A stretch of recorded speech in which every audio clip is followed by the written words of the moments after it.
es información bastante relevante. Otra cosa muy padre es cómo financian sus propiedades, aproximadamente cuánto valen estas propiedades, si estas propiedades las obtuvieron por herencia o si las compraron, si tienen un crédito hipotecario, cuál es la tasa de interés que pagan, quiénes son los titulares de esta deuda, etcétera, etcétera. Esto como en términos de deuda hipotecaria. En términos de otras deudas, tocan temas como si tienes deudas con una tarjeta de crédito, con una tarjeta comercial, es decir, aquí en México, por ejemplo, si tienes deudas con Palacio de Hierro, con Sears, con alguna de esas tiendas departamentales. Si tienes un crédito automotriz, si tienes una deuda educacional, que eso también sería bastante interesante. E incluso tocan cosas bien interesantes como si tienes una deuda con un pariente o con un amigo que te haya prestado dinero, de cuánto es, cuánto le hace falta para que termines de pagarlo, o incluso si fías, si vas al mercado, a la tienda y fías, cuánto debes de eso que has fiado, digamos. También toca, por ejemplo, cuáles son los motivos por los cuales uno contrae deuda. Uno contrae deuda para pagar otras deudas, contrae deuda para pagar un bien inmueble, para pagar un auto, para la educación, ¿para qué se utiliza? Otra cosa muy importante también es el nivel de endeudamiento del hogar. ¿Qué tan endeudado está el hogar o qué tanto ahorra? ¿Cómo afrontan, por ejemplo, gastos inesperados? ¿Piden prestado? ¿Quién se los presta? ¿A qué institución acuden? Etc, etc. También existen, pues, motivos por los cuales no pueden pagar las deudas. Porque el jefe del hogar tuvo un accidente, porque no hay empleo, porque están incapacitados, etc. Ahora, en el tema de los activos, están los activos financieros y los no financieros. En el caso de los no financieros, por ejemplo, viene si tienes maquinaria para producción, si tienes maquinaria agrícola, si tienes animales, es decir, ganado, por ejemplo. Eso también se cuenta como un activo. Y, por ejemplo, si tienes obras de arte, también es un activo. Y les preguntan, si tú tuvieras que contabilizar todo lo que valen esas cosas, ¿en cuánto lo venderías, no? Entonces, digamos, ¿cuál es el monto que tú piensas que vale todo eso? Quiero recalcar aquí un poco que en esta encuesta, por ejemplo, todos los montos que salen son aproximaciones que hacen las mismas personas. O sea, no se les dice, quiero ver el recibo de cuánto te costó este cuadro que tienes aquí. O sea, no, les dicen, ¿cuánto piensas que vale eso? Si tú lo vendieras, ¿en cuánto lo venderías? ¿En cuánto venderías tu propiedad? O sea, es un aproximado, realmente no es un monto específico determinado, o sea, no, es como la percepción de las personas que tienen de eso. Y por ejemplo, para el tema de los activos financieros, ¿tienen o no tienen activos financieros? ¿En qué institución los tienen? Motivos por los cuales no tienen activos financieros, etcétera, ¿no? Es decir, pues aquí en México yo tengo contrato, no sé, yo tengo CETES, tengo acciones de Facebook, no sé, X. Esas cosas también cuentan en términos de riqueza. Entonces ya después vienen cosas interesantes como los ingresos futuros. Esto es como súper particular. A mí me sorprendió un poco que en esta encuesta viniera ingresos futuros, porque los ingresos futuros nos pueden decir cómo se puede comportar la persona en términos de gasto en T+1, por así decirlo.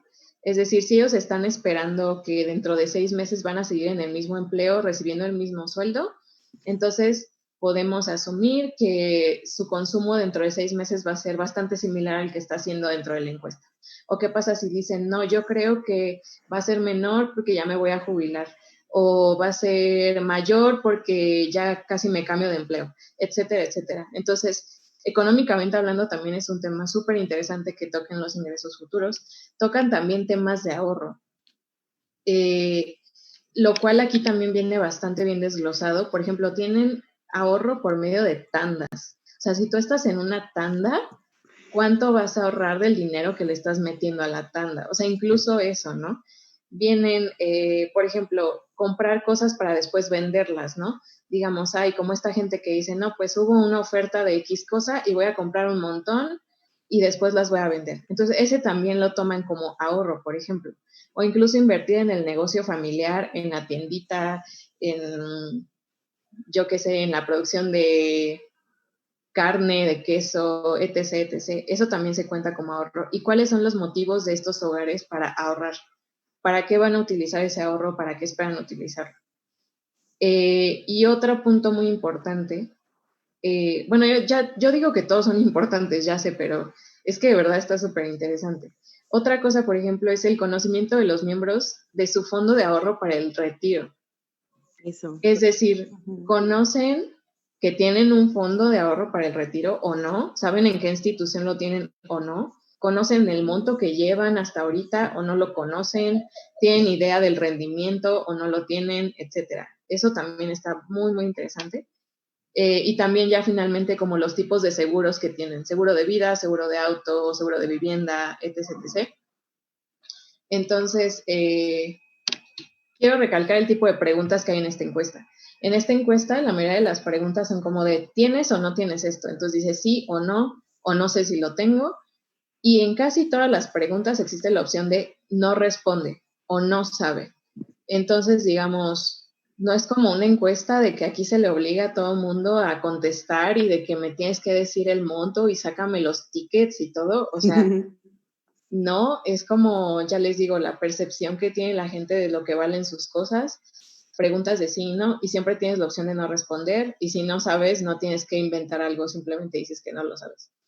Entonces, le cedo la palabra a Mariana, que nos va a contar un poco como para qué sirvió esta encuesta financiera de hogares en Chile. Pues, si le puedes dar siguiente a la presentación, por favor. Pues, ya que Paola nos contó los pormenores de la encuesta, déjenme decirles que la encuesta es el primer paso para la obtención de datos. Y nosotras estuvimos realizando nuestro servicio social en INEGI. Entonces, para nosotras, trabajar con la encuesta nacional de ingreso-gasto, que es como la paralela a la que muestra Chile y de la que habló Paola, realmente es un caso muy cercano, ¿no? Son como también comportamientos de los hogares en términos de ingresos, de gastos, de consumos. Entonces, realmente nosotras estamos muy conscientes pues del provecho que se le puede llegar a sacar incluso a la encuesta nacional del ingreso de los hogares, ¿no? Del ingreso gasto. Y en el caso de Chile, por ejemplo, se obtienen resultados muy explícitos sobre la medición de la riqueza, solamente agregando ciertas preguntas a sus cuestionarios, como las que había mencionado Paola. Y en el lado izquierdo de su pantalla pueden ver la distribución del ingreso en el lado izquierdo y la distribución de la riqueza en el lado derecho, como la barra que tiene la mayoría rojo. Como ustedes pueden ver, la riqueza es todavía más desigual que el ingreso. O sea, si ustedes pensaban que la distribución del ingreso era fea y que la gente tenía disparidades de ingreso severas, pues de la riqueza es mucho peor. O sea, aproximadamente el 72% de la riqueza neta se encuentra en el quintil más rico, o sea, en el quintil 5, que es el que usa la Chile para medir, y hace una distribución por quintiles. Y en el caso, por ejemplo, del primer quintil, que ocupa el 17% de los hogares registran una riqueza negativa neta. Eso explica que básicamente el 17% de los hogares están más endeudados de lo que realmente tienen en este momento. Si el día de hoy pudiéramos preguntarle a ese 17%, oye, si vendes todo lo que tienes, si usas todo lo que gastaste y usas todo lo de tu quincena siguiente, ¿puedes liquidar tus deudas? Te van a contestar que no. Entonces, creo que mostrar este hecho es bastante severo porque tenemos idea de que no solamente hay personas pobres porque no ganan lo suficiente, sino también hay personas pobres que no tienen patrimonio alguno, no tienen casa, no tienen auto, entonces muchas de ellas podrían incluso estar pagando y hablando de pagar una renta que probablemente no pueden pagar. No sé si me explico un poco. Todo lo que ven ustedes en esta gráfica está está en pesos de Chile. Más adelante les vamos a dejar la presentación y la bibliografía en nuestra página para que puedan ustedes revisar los datos de primera mano. La pertenencia a un determinado de quintil de ingreso no determina la pertenencia a un quintil de riqueza, exceptuando para el quintil 5. Eso significa que para el quintil 2, 3 y 4 hay una relación, bueno, más bien no hay relación entre el ingreso y la riqueza. Probablemente los hogares del quintil 4 puedan estar teniendo un ingreso relativamente sostenible o para sostener a sus familias, pero no por eso pueden acceder a los mismos activos que las personas del quintil 5. Entonces, estamos hablando también de una pérdida de adquisición del dinero, porque a final de cuentas el dinero en el tiempo, gracias a la inflación, pierde su valor y entonces no pueden adquirirse las necesidades en términos de activos. Además de que no existe espacio para el ahorro del hogar, y eso es todavía más severo porque no hay una forma específica de afrontar gastos inesperados. Entonces, sé que es muy difícil hablar de estos datos, pero las carencias patrimoniales son, no podría decirse que más severas, pero son muy importantes debido a que las personas al momento de que se jubilan no tienen capital para poder adquirir un negocio, por ejemplo, no tienen capital para poder pensionarse de manera correcta o viven en condiciones muy, muy precarias. Entonces, no solamente la riqueza se dimensiona con la pobreza, sino que también explica que en las manos de quién están todos estos activos, ¿no? Entonces, creo que es muy importante mencionarlo. Si puedes irte a la siguiente, por favor. ¿Y en qué nos ayuda? Paola.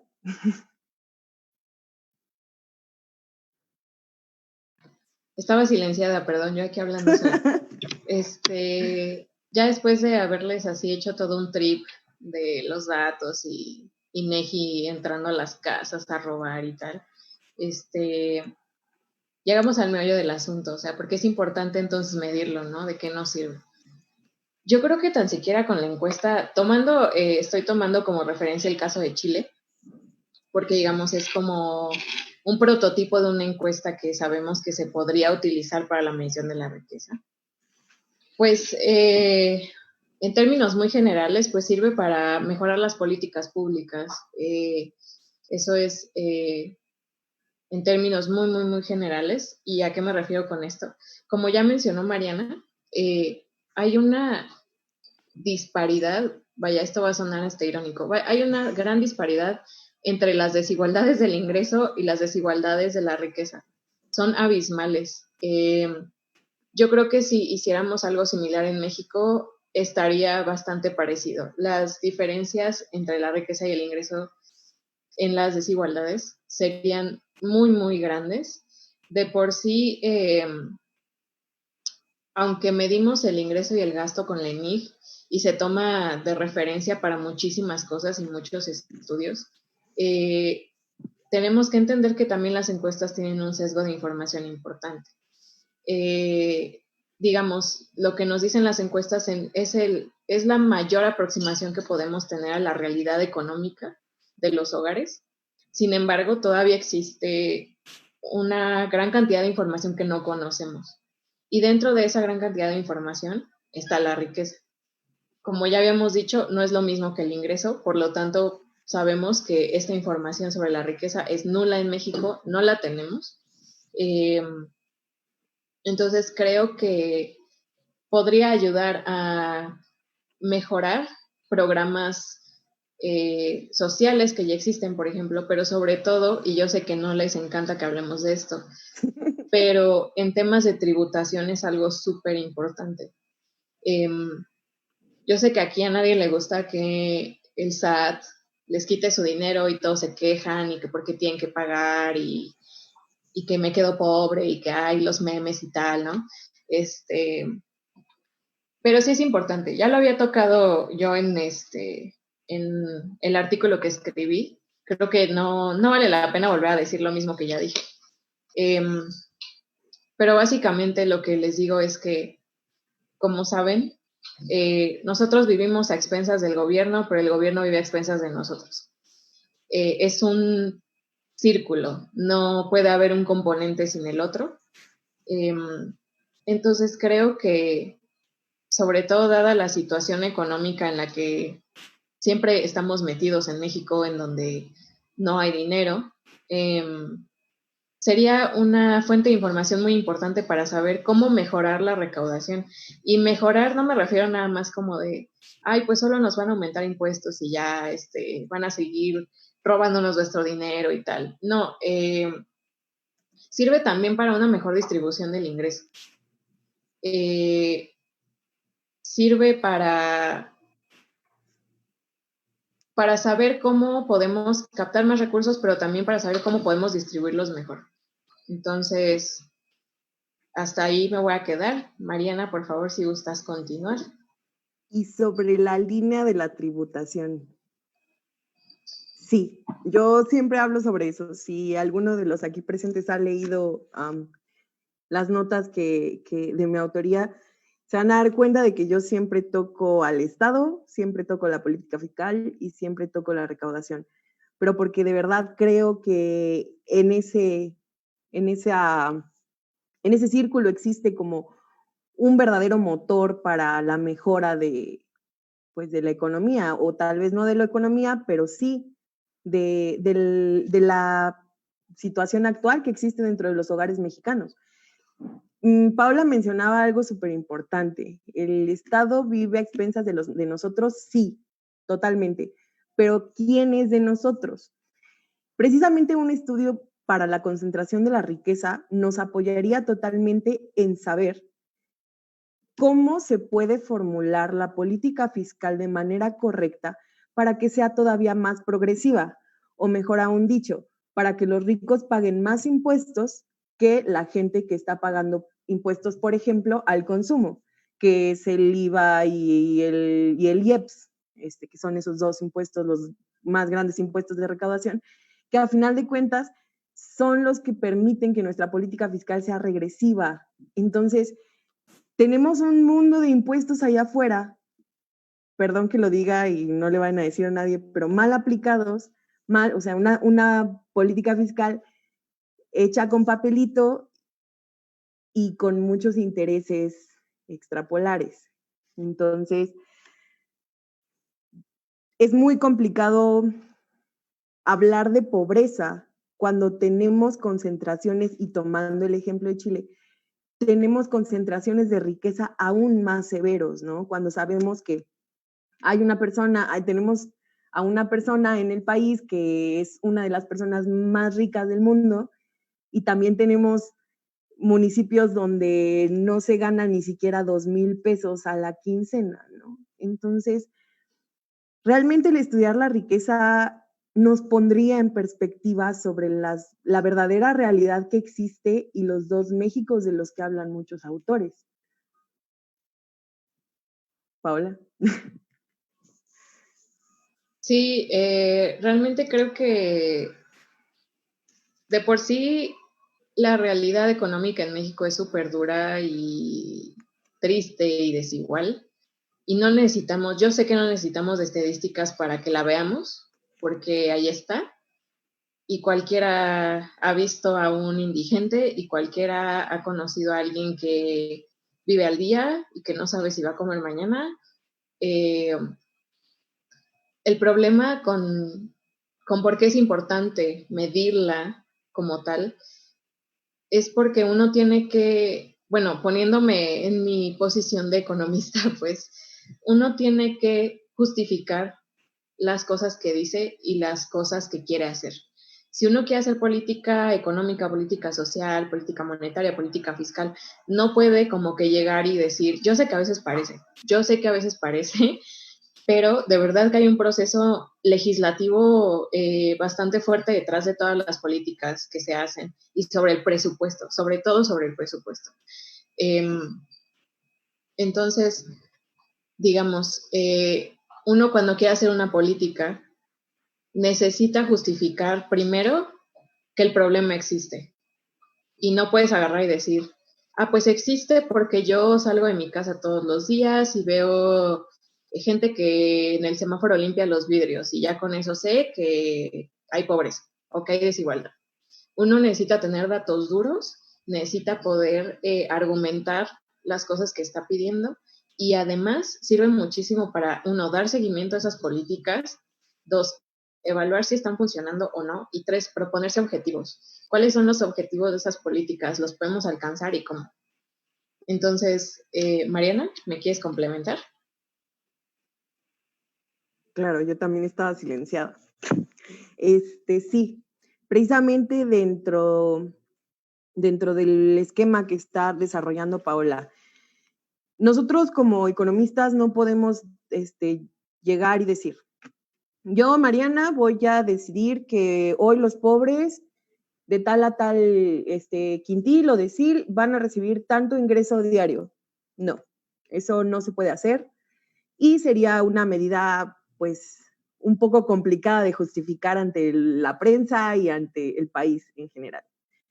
Sin embargo, precisamente estudios como la medición de la riqueza nos podrían ayudar muchísimo a las evaluaciones de política social. ¿Por qué? Coneval hace estudios no solo sobre el ingreso que reciben las personas, sino también la calidad de vida que llevan. Y por calidad de vida me refiero a si tienen acceso a seguridad social médica, a seguridad, a seguridad pensionaria, que es que si tienen derecho a una pensión y si se les están haciendo sus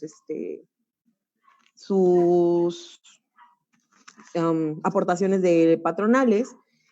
Entonces, todas estas características, desde cómo es el hogar, si tiene piso de tierra, si no tiene piso de tierra, si tiene agua, todo esto lo mide INEGI, lo mide Coneval, y son dos agencias que verdaderamente se pueden beneficiar de esto.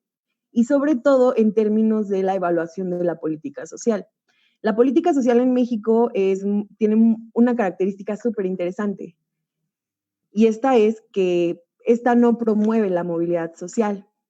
La movilidad hace referencia específica de cuántas personas, por ejemplo, cuántas personas pobres se mantienen en la pobreza y cuántas personas ricas se mantienen en la pobreza. O sea, la condición socioeconómica intergeneracional.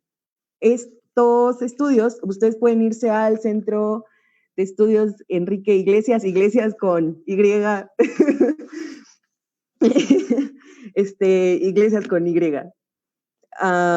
Y pueden ustedes revisar que todos sus reportes hablan que México tiene techos pegajosos y pisos pegajosos, ¿no? Esto significa que para la gente pobre es muy difícil salir de la pobreza y para la gente rica es muy difícil terminar en la pobreza, ¿no?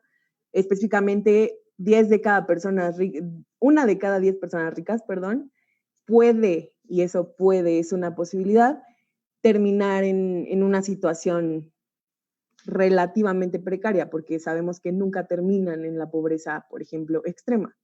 Entonces, estos estudios precisamente nos indican que la riqueza infiere en todo, desde nuestra familia, desde a qué escuela fuimos, con quién nos desarrollamos y de qué está compuesto básicamente nuestro círculo social, que a final de cuentas nos rodea, valga la redundancia, y decide esta suerte de la vida, suerte por así decirlo, y decide por nosotros qué clase de personas somos en el futuro, qué clase de trabajo tenemos y a qué escuelas vamos.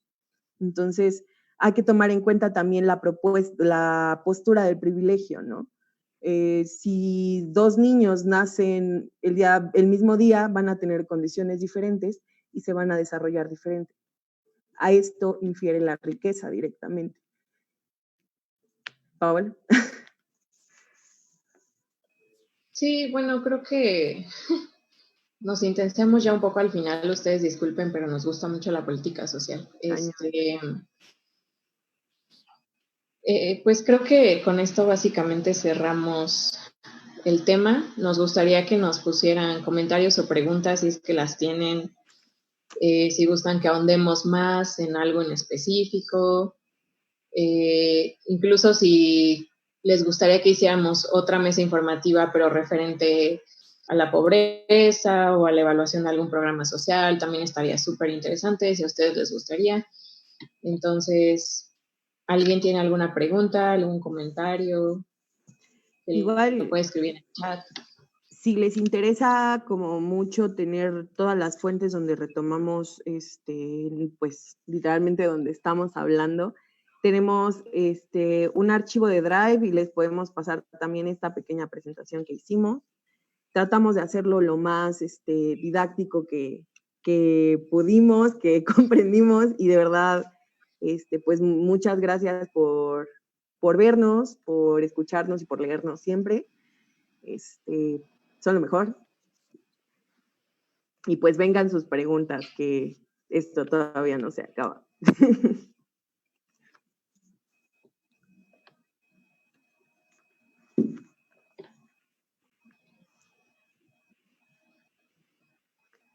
Bueno, y nada más por no dejarlos con la intriga de qué fue lo que sucedió. Hace rato tuvimos dificultades técnicas porque se metió gente que no venía a ver la mesa informativa, venía a poner cosas en la presentación y poner música. No los invitamos, tuvimos que cerrar ya la reunión para que solo estuviera la gente que verdad no estaba viendo, ya no podía entrar más gente y así por todo este tema que tuvimos. Entonces, una disculpa por eso, no fue culpa de nadie, honestamente, pasó. Y ya vamos a tomar medidas para que no suceda de nuevo. Hoy están muy callados todos, nadie tiene Todos preguntas. están muy callados. Todo quedó súper ¿Nadie claro. tiene preguntas? ¿De plano?